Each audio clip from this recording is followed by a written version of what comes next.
Hello students. आज का हमारा जो मेन टॉपिक है वो factor affecting rate of reactions.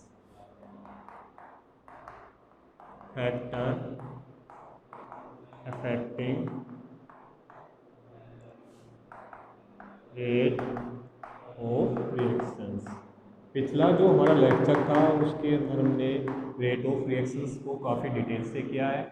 इस चैप्टर के अंदर जो हमारे जो फैक्टर्स हैं जो रेट ऑफ रिएक्शंस को अफेक्ट करते हैं उनके बारे में हम डिटेल से पढ़ेंगे। तो हमारा जो सबसे पहला जो फैक्टर होता है नेचर ऑफ रिएक्टेंट। जो हमारा रिएक्टेंट है एक्चुअली उसका जो नेचर है वो किस प्रकार है। नेचर का मतलब ये है उसकी जो अंदर की जो बॉन्डिंग है किस प्रकार है, वो जल्दी ब्रेक डाउन हो रहा है या नहीं हो रहा है। एग्जाम्पल के तौर के ऊपर जैसे हमने जो रिएक्टेंट है वो आयनिक ले लिया, आयनिक रिएक्टेंट हम ले रहे हैं। अब आयनिक रिएक्टेंट के अंदर क्या होंगे, आयंस होंगे। जैसे हमारा NaOH प्लस में HCl, हमारा जो फॉर्मेशन हो जाएगा किसका, NaCl साल्ट प्लस में वाटर का हमारा फॉर्मेशन हो जाएगा। तो NaOH के अंदर क्या है, हमारे Na positive OH negative ions हैं एंड HCl के अंदर हमारे H positive Cl negative ions हैं। अब ये आयंस है आपस में एक दूसरे के साथ जल्दी कनेक्शन में आ जाएंगे, जल्दी एक दूसरे के साथ बॉन्डिंग में आ जाएंगे, बॉन्ड का फॉर्मेशन हो जाएंगे। तो मीन्स क्या हो रहा है कि जो रिएक्टेंट है वहाँ पर एक जल्दी से एक दूसरे के कांटेक्ट में आ रहे हैं। तो यहाँ पर जो रेट ऑफ रिएक्शन है हमारा काफ़ी ज़्यादा क्या है, फास्ट है। ठीक है, हमने पीछे रिएक्शंस के अंदर भी चेक किया था। आयनिक रिएक्शंस के केस के अंदर जो हमारा रेट ऑफ रिएक्शंस होता है वो काफ़ी ज़्यादा फास्ट होता है। हम देखते हैं सेकेंड कोवलेंट रिएक्शंस के केस के अंदर। वैसे जो आयनिक रिएक्शंस होती हैं वहाँ पर रेट ऑफ रिएक्शन को हम मेजर नहीं करते हैं क्योंकि जो रेट ऑफ रिएक्शन होती है बहुत ही ज़्यादा फास्ट हो जाती है।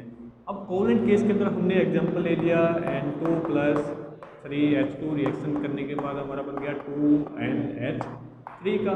N2 के अंदर अगर देखोगे N ट्रिपल बॉन्ड N हो गया प्लस 3H2 के अंदर हमारा H सिंगल बॉन्ड H हो गया। रिएक्शन करने के बाद NH3 का फॉर्मेशन करोगे तो हमारा ये हो जाएगा। ठीक है, अब यहाँ पर क्या हो रहा है, हमारे जो रिएक्टेंट्स हैं, रिएक्टेंट्स के हमारे जो बॉन्ड हैं वो हमारे ब्रेक डाउन हो रहे हैं और जो हमारा प्रोडक्ट है, प्रोडक्ट के अंदर जो हमारे बॉन्ड है उनका फॉर्मेशन हो रहा है। अब फॉर्मेशन होगा, ब्रेक डाउन हो रहे हैं तो कुछ ना कुछ तो टाइम टेकन होगा। जो टाइम है वो हमारा टेकन हो जाएगा। तो यहाँ पर जो रेट ऑफ रिएक्शंस है वो क्या हो गई है, स्लो हो गई है। ठीक है, तो आयनिक रिएक्शंस के केस के अंदर हमारी रेट ऑफ रिएक्शन बहुत ही ज़्यादा फास्ट होती है, बट कोवलेंट रिएक्टेंट के केस के अंदर रेट ऑफ रिएक्शन स्लो हो जाती है। नॉर्मल वर्डों में हम ये बोल सकते हैं जो रेट ऑफ रिएक्शंस होती है वो डायरेक्टली प्रोपोर्शनल होती है स्टेबिलिटी ऑफ रिएक्टेंट। मीन्स जितना जल्दी रिएक्टेंट स्टेबिलिटी ऑफ प्रोडक्ट आएगा हमारा यहाँ पर प्रोडक्ट के, जितना जल्दी हमारा रिएक्टेंट ब्रेक डाउन हो रहा है, ब्रेक डाउन होते हैं जितनी जल्दी प्रोडक्ट का फॉर्मेशन हो रहा है तो रेट ऑफ रिएक्शन बहुत ज़्यादा फास्ट हो रही है।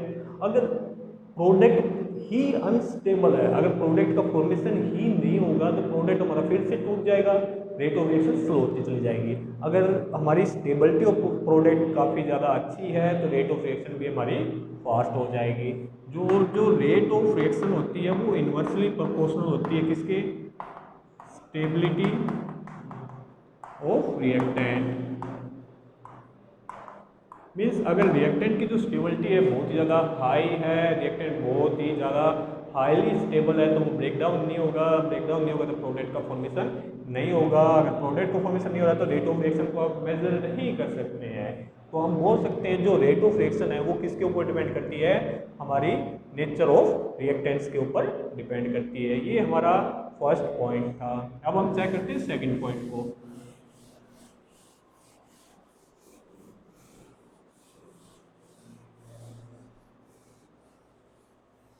सेकेंड पॉइंट हमारा सरफेस एरिया।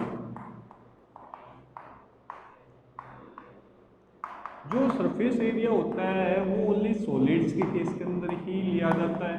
अब देखिए क्या होगा, अगर सरफेस एरिया ज़्यादा है तो हमारी जो रेट ऑफ रिएक्शन है वो क्या हो जाएगी, ज़्यादा हो जाएगी। अगर सरफेस एरिया हमारा लार्ज है तो हमारी रेट ऑफ रिएक्शन फास्ट हो जाएगी। रेट ऑफ रिएक्शन हमारी क्या हो जाएगी, फास्ट हो जाएगी। हम ये बोल सकते हैं कि सरफेस एरिया डायरेक्टली प्रोपोर्शनल हो जाता है किसके, रेट ऑफ रिएक्शंस के। ठीक है, अगर सरफेस एरिया ज़्यादा होगा तो हमारी रेट ऑफ रिएक्शंस भी फास्ट हो जाएगी। अगर सरफेस एरिया कम है तो हमारी रेट ऑफ रिएक्शन हमारी क्या हो जाएगी, स्लो हो जाएगी। ये हमारा सेकेंड पॉइंट था। थर्ड पॉइंट हम ले सकते हैं कैटालिस्ट।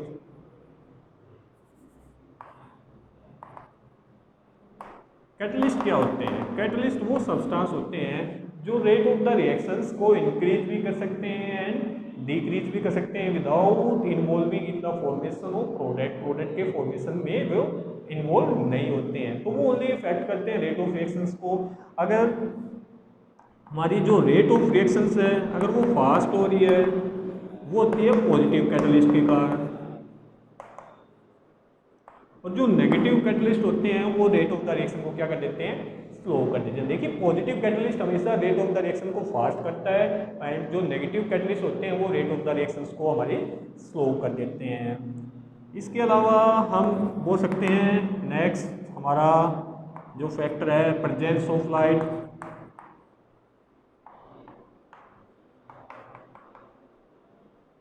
देखिए कुछ एक केमिकल रिएक्शंस ऐसी होती हैं जो ओनली लाइट की प्रेजेंस में ही होती हैं। फॉर एग्जांपल जैसे फोटोसिंथेसिस लाइट, और जो फोटोसिंथेसिस रिएक्शंस होती है हमारी वो ओनली प्रेजेंस ऑफ लाइट की केस कर रही होती है।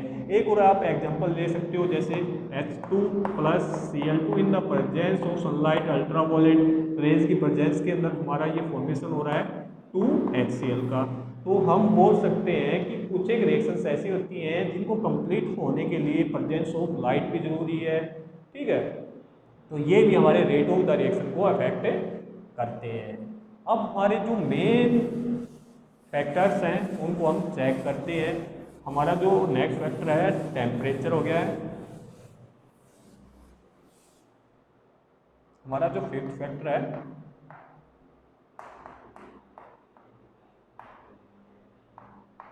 अब क्या होता है, अगर आप टेम्परेचर को इंक्रीज करते हैं, अगर हम टेम्परेचर को इंक्रीज करते हैं तो रेट ऑफ द रिएक्शन भी हमारी क्या हो जाती है, इंक्रीज हो जाती है। उसका मेन रीज़न ये होता है टेम्परेचर को इंक्रीज करते हैं तो जो पार्टिकल्स होते हैं वो एनर्जी को गेन करेंगे, एनर्जी को गेन करेंगे तो वो मूवमेंट करना स्टार्ट कर देते हैं। मूवमेंट करेंगे तो सिंपल बात है रिएक्शन हमारी फास्ट होती चली जाती है। और ये बाय एक्सपेरिमेंट ये देखा गया है, अगर हम टेम्परेचर को 10 डिग्री सेल्सियस राइज कर दें, ध्यान दीजिए काफ़ी इंपॉर्टेंट है, एमसीक्यू क्वेश्चन बन जाता है हमारा यहाँ से। अगर हम टेम्परेचर को 10 डिग्री सेल्सियस राइज कर देते हैं तो हमारी जो रेट ऑफ रिएक्शन हो जाती है नियरली डबल हो जाती है। क्या हो जाती है, नियरली डबल हो जाती है। तो एमसीक्यू क्वेश्चन यहाँ से आ सकता है कि हम टेम्परेचर को कितनी डिग्री इंक्रीज करेंगे rate of the reaction double हो जाए, 10 डिग्री सेल्सियस। या ऐसे भी आ सकता है कि 10 डिग्री सेल्सियस टेम्परेचर को इंक्रीज करने के बाद रेट ऑफ द रिएक्शन के ऊपर क्या इफेक्ट पड़ता है, जो हमारी रेट ऑफ द रिएक्शन है वो नियरली क्या जाती है, डबल हो जाती है। इस टॉपिक को हम फिर आगे काफ़ी डिटेल से इसी चैप्टर के अंदर काफ़ी डिटेल से सीखेंगे। अभी के लिए हमें सिर्फ इतना ही करना है। एंड लास्ट जो हमारा टॉपिक है वो हमारा जो लास्ट फैक्टर वो कंसंट्रेशन है।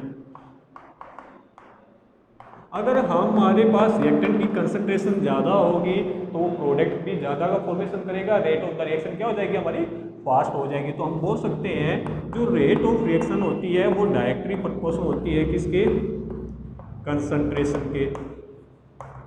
Rate of the reaction directly proportional है किसके, कंसंट्रेशन के। अगर कंसंट्रेशन ऑफ रिएक्टेंट ज़्यादा होगी तो रेट ऑफ द रिएक्शन भी हमारा ज़्यादा होगा। अगर कंसंट्रेशन ऑफ द रिएक्टेंट हमारी कम होगी तो रेट ऑफ द रिएक्शन हमारा क्या होगा, कम होगा। तो आज हमने रेट ऑफ द रिएक्शन को जो अफेक्ट कर रहे हैं उन फैक्टर्स को काफ़ी डिटेल से चेक किया है। नेक्स्ट वीडियो के अंदर हम रेट लॉ को काफ़ी डिटेल से चेक करेंगे जो काफ़ी इंपॉर्टेंट है। तब तक इनकी प्रैक्टिस करिए।